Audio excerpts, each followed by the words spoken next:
So, for the record, please state your name, where you're from, and where are you currently living at the moment? My name is Harry Leonard. I'm from Belgium and I'm currently living in Bristol. Are you a student at university? I am. If so, then what course are you studying? I'm studying a Bachelor's of Science in Economics at the University of Bristol. Awesome. Where do you hope to see yourself in 5 years' time in terms of your career? In 5 years' time, I'd like to be hopefully in a financial job, but probably not in the financial sector. So I'd like to be working within within finance industry. So for your career, would you like to remain in the UK or relocate elsewhere in Europe or around the world? I think I'd probably like to stay in the UK, probably London, but to be honest, I'll see where my career takes me. I wouldn't mind living anywhere really. So. As you're probably aware, there's going to be an EU referendum which is going to take place on the 23rd of June, which is about 2 months away, so not long to go. The main argument of this referendum is whether Britain wants to stay or leave the European Union. What I want to ask you is, are you following any of the recent debates at the moment? I am following them as I can. I don't have a TV, which is slightly annoying, but on social media and on my phone, I am following all the news I can find. In regards to the referendum, there have been discussions on what will happen to the EU grants, the funds if Brexit, the Leave the EU campaign, win the vote. Does Bristol University benefit from any of the EU funds in any way? I do believe Bristol University does benefit from the funds. They get,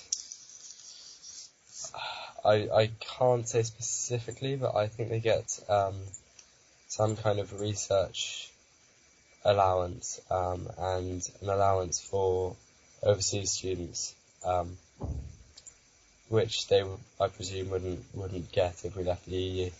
Yeah. Does some of it go towards research subjects like science, maths, and engineering in any way? I am sure that it does. I'm afraid I can't give you exact figures or anything, but I am positive that some of it will be going to the science, maths and engineering departments. Well, that's fine. That's okay. As you know, Bristol University is acknowledged to be, at the moment, 37th out of 160 universities and colleges in the country, and it's also ranked 69th in the world, which is a very impressive statistic right there. Until recently, there are over 27,000 registered students studying, including a large percentage of European students who pay their fees wanting to become professionals like any normal person in specialised areas to get full-time work. For those who desire to remain in the UK, they will obviously have to contribute towards the local economy, pay taxes to the government. However, with the referendum, that could change all that.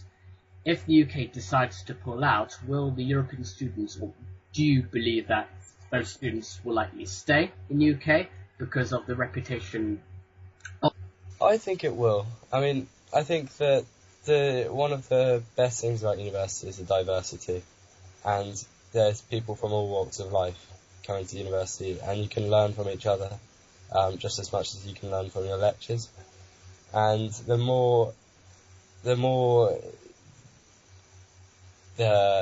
less likely overseas students are to come to the UK, the more we're going to lose out on this diversity, and I think that's a real shame.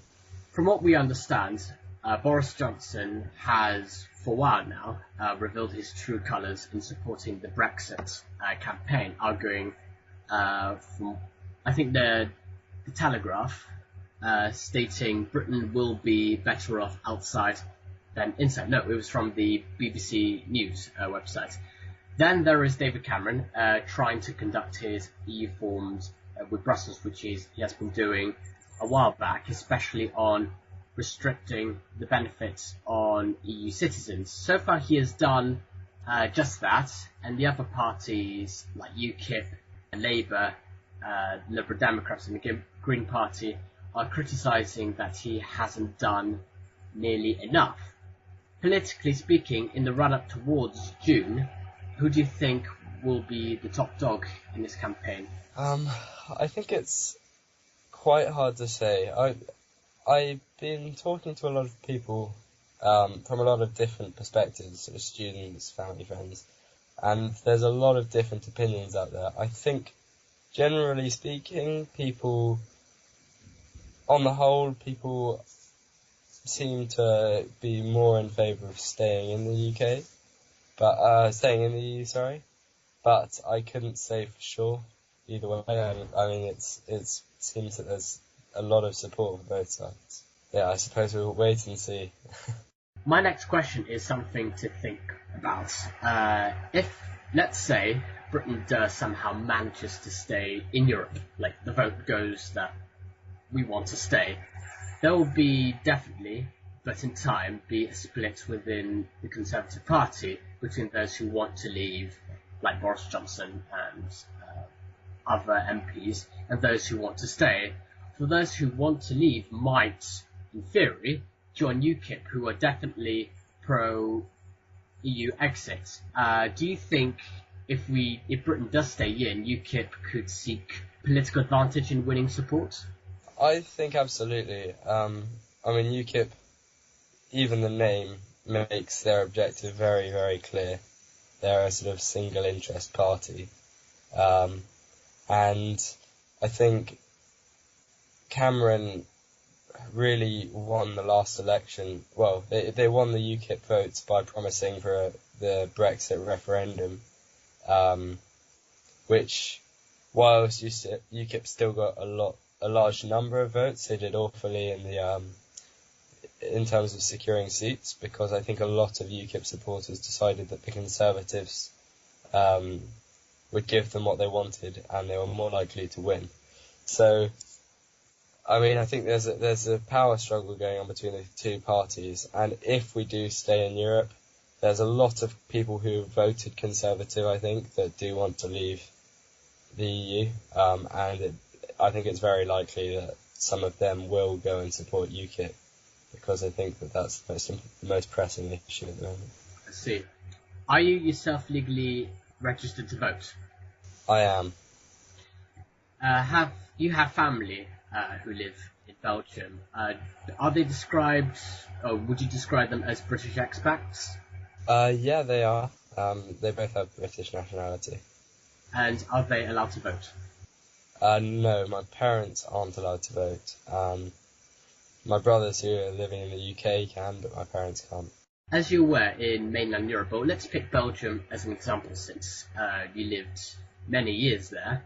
In Belgium, there are roughly about 30,000 Brits, British expats living there, and none of them can vote, including your parents for the matter, for this referendum.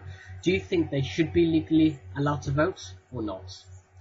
I think they absolutely should. I mean, ultimately, I think that the decision of this referendum is going to hit them arguably the hardest out of any of the Brits, because lots of them are working in Brussels because of the European Parliament.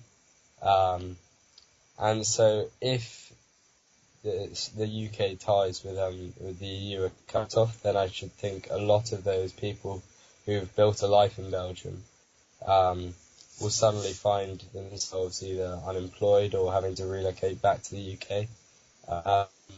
So I think it's really a bit of a problem there, because these people have no control over their future. Very good point, yeah. And will you be voting in this referendum? Absolutely. I feel very strongly about it. Fantastic. And my last political question, you can be as discreet or open about it if you want. It has been announced that David Cameron will not be, re-elected as Prime Minister. He'll be stepping down soon. Who would you like to see? I mean, out of the leaders of each party, who do you think will most likely be the next Prime Minister after the EU referendum, regardless which way it goes? I mean, it's a tough question. I think that's a hard one. Yeah, I mean, I think within the Conservatives, I think likely candidates would be... I'm tempted to say Boris Johnson, although I'm not sure.